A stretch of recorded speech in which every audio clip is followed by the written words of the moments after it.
వెములవాడ రాజరాజేశ్వర స్వామి ఆలయానికి చెందిన తిప్పాపూర్ గోశాలలో కోడల మృతికి కారణమైన అధికారులపై క్రిమినల్ చర్యలు తీసుకోవాలని బీఆర్ఎస్ నియోజకవర్గ ఇన్ఛార్జ్ చెల్లిమెడ లక్ష్మీ నరసింహారావు డిమాండ్ చేశారు.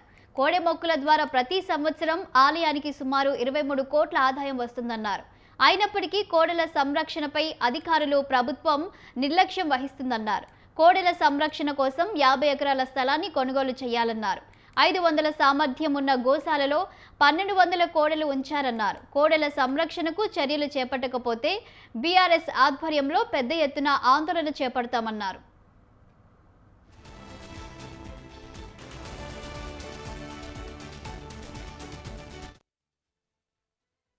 కొలిచే రాజన్న దేవాలయంలో శివుని వానవంటి నంది మరి ఈ కోడెల మొక్కు తీర్చుకునే ప్రక్రియలో దేశవ్యాప్తంగా ఎక్కడ లేని విధంగా వేములవాడ రాజరాజేశ్వర స్వామి ఆలయంలో వివిధ రాష్ట్రాల నుండి వచ్చి మరి కోడెల మొక్కు తీర్చుకునే అనువాయితీ జరుగుతూ ఉంది.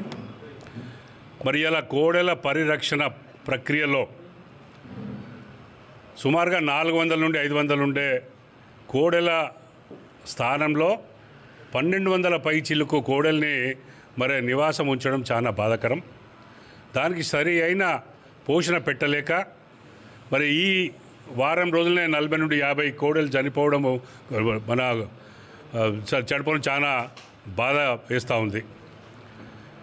ఒక్కసారి అధికారులను మేము సూచిస్తూ ఉన్నాము. ఎందుకంటే 6 నెలల ముందు ఏదో మంత్రివర్యులు అప్పుడు ఏదో ఎవరికో పద్ధతి మించి ఏదో ఉత్తరం రాసి 60 కోడలు ఇస్తే దాన్ని అక్కడ ఉన్న వరంగల్ జిల్లాలో పోలీస్ స్టేషన్లో వాళ్ళు కోతకు అమ్ముకున్నారని వారు నిర్ధారించి కేసు పెట్టడము, వాళ్ళని అరెస్ట్ చేయడం జరిగి మీ అందరికీ కూడా తెలుసు.